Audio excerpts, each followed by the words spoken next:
Ladies and gentlemen, hey, hi, how you doing? Welcome back to the channel. Thank you so much for stopping by.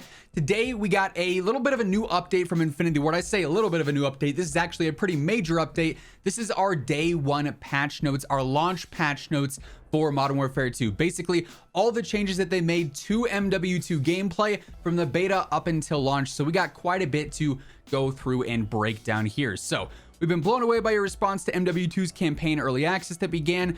Firstly, we cannot say thank you enough to the fans that took the time to leave feedback. So first up here, enemy visibility. We have added diamond icons above the heads of enemies. This should make it easier for players to clearly identify opponents in game. Additionally, we've continued to tweak lighting and contrast for improved enemy visibility. So essentially, they are not doing enemy nameplates. You will not see that XX Sniperman 17 is, sitting in a bush in front of you if you ADS. Instead, what you'll see is this diamond icon above that enemy. So similar to how some teammates have like the blue circle above their head, that's what the enemies are going to have, but it's going to be a red diamond instead to hopefully highlight them a little bit more. And ideally, that's going to help out with visibility in the long run. We're going to have to wait and see, obviously, for launch gameplay, but that is definitely something that's going to, be a big impact and a big change from beta to now. Now for audio, we got a few changes here as well. We've shortened the overall range of footstep audio, which is going to allow enemy players to get closer to targets before they're able to detect their footsteps. We've also continued to tweak teammate footstep audio, which will now be quieter following feedback from the beta. So that also is a pretty big change there.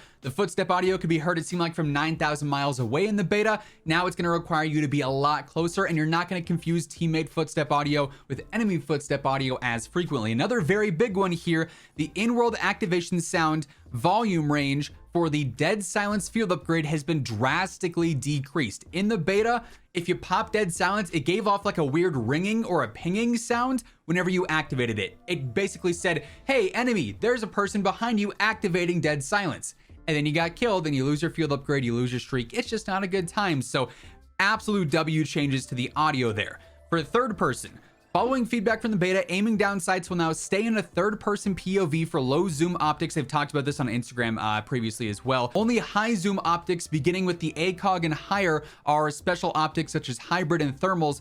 Those will actually end up being first-person ADS. So it's going to basically allow you to shift in between a third-person ADS and a first-person ADS, depending on the level of zoom on the weapon that you're using. So definitely keep that in mind as well. I think the third-person mode is going to be a lot of fun. By the way, as we are going through all this today, every single day, I got you covered with news, with updates, patch notes like this, class setups, tips. Everything you need to know for Call of Duty is right here on the channel between MW2, Warzone 2, and DMZ. And around 52% of viewers are not already subs. So if that's you, you want to help us on the road to 900,000 subs, hopefully before the end of the year, feel free to hit that subscribe button. Would seriously appreciate it. Also, if you guys enjoy the video, drop a like on it as well. Let's try and aim for 2,000 likes on this one.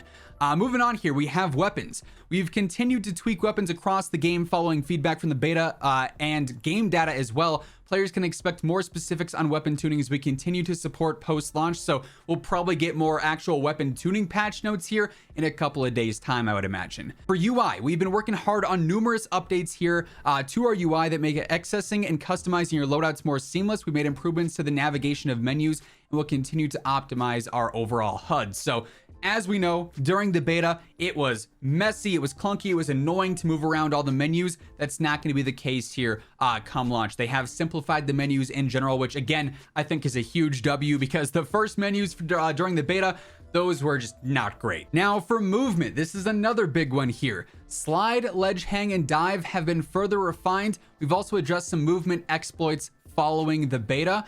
They don't go into details here, but it sounds like they're changing slide canceling. They're basically removing it. Now, if you've played the campaign, the movement in there doesn't allow you to do the slide canceling exploits that were available during the beta, where it was like slide to ADS melee or the double tap to mount or whatever the case may be. Any of the slide canceling options didn't work in the campaign.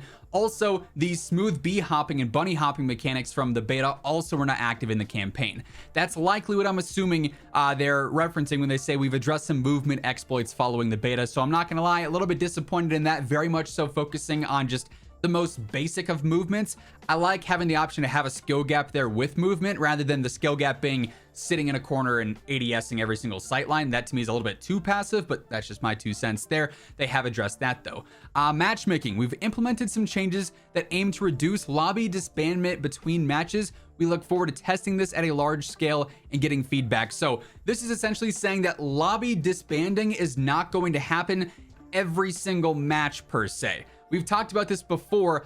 I have a feeling that what they're doing here is basically making it so that if a game was closely contested and say you only won by 10 points or, in TDM you only got a victory by 4 kills, those lobbies are nice and competitive. They're going to stay together. But if you're playing domination and you won 200 to, 45, or if you're playing TDM and won 75 to 15, those lobbies are probably going to disband because they don't view that as a super competitive, way to play gameplay. That's not a super competitive match. Obviously, with skill-based matchmaking, they're trying to emphasize the tough competition every game, right? In, place of having better connection or better ping and whatnot, which is frustrating to say the least, but that's what I imagine is happening there. Then they wrap this up by saying we're going to continue to provide updates through launch and begin tracking all live issues on the Trello board.